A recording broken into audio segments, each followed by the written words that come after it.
Let me welcome you all on the 11th Annual CFA Society Forecasting Dinner 2013.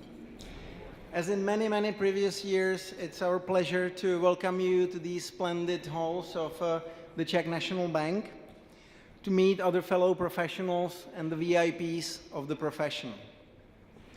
After the 10th anniversary last year, we are starting the next decade, and given your, again, record-breaking attendance to this event, it seems that the topic of economic forecasting is getting more and more popular, although it may be actually getting less and less reliable.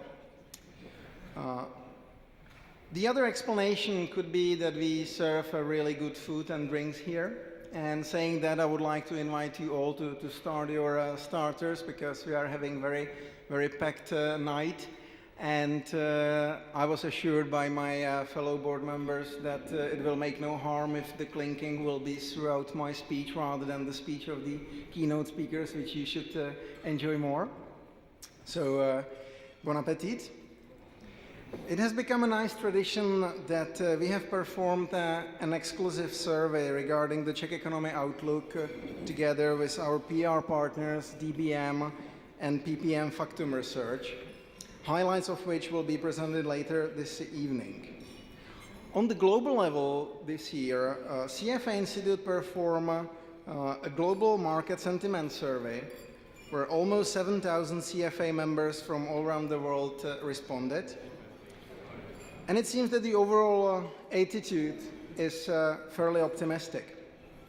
80% believe that the global economy will not contract in 2013, and 40% are of the opinion that it will actually expand.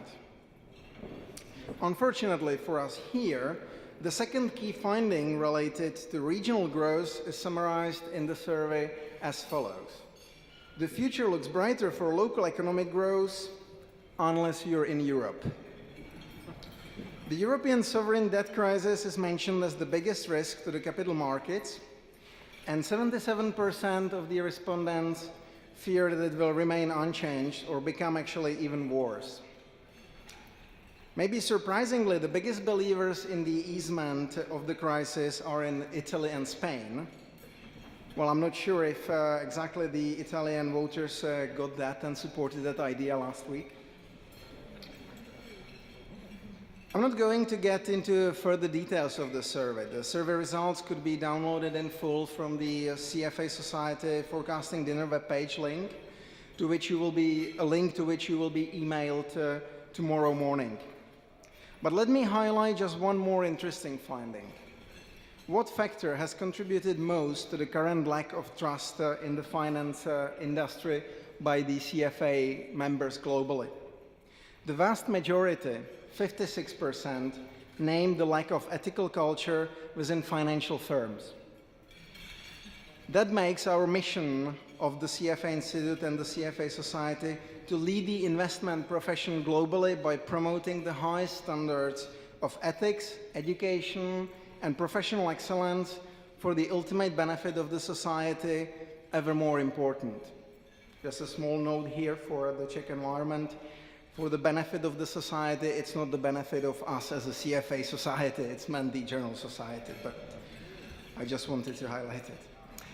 And the industry, especially the professionals at the beginning of their career, seem to understand and adopt that idea.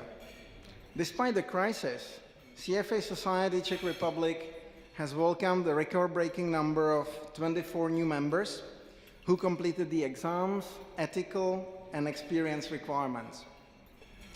We remain a truly volunteer-driven organization. Many of these new members, as well as candidates, live the CFA vision throughout active volunteering and enable us making our mission a reality with the activities which we organize for the benefit of the financial professionals community.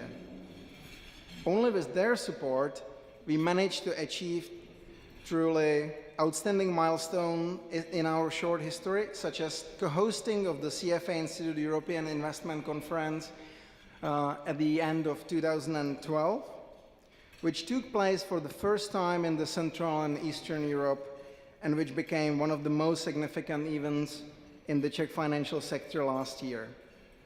Or another example is the 50th anniversary of the CFA program, which we celebrated together with the Prague Stock Exchange.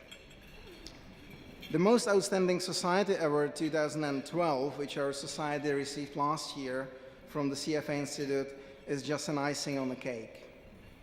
Let me thank to our volunteers who continue to invest their time and energy in these worthwhile efforts. Finally, let me give the biggest thank you to our sponsors and partners, without whom this event would not be possible.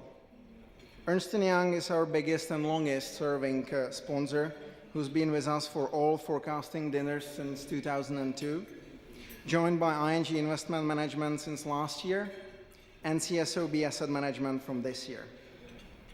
We continue our successful cooperation with our media partner Ekonomia, the publisher of Ekonom, Hospodářské noviny, and internet portal ihned.cz. We also yet again welcome CT24 and Český rozhlas Radiožurnál.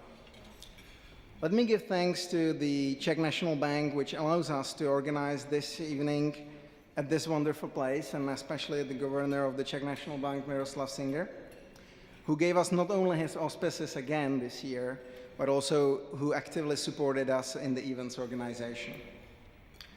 Special thanks to our long-standing supporters and partners for communication and research, DBM, PPM Factum Research, and Fleet Sheet's Final Word. Now let's move to what you are all waiting for, and I would like to pass the floor to the first speaker, who I'm sure is absolutely no need to further introduce, Governor Miroslav Singer. Ladies and gentlemen, enjoy the evening.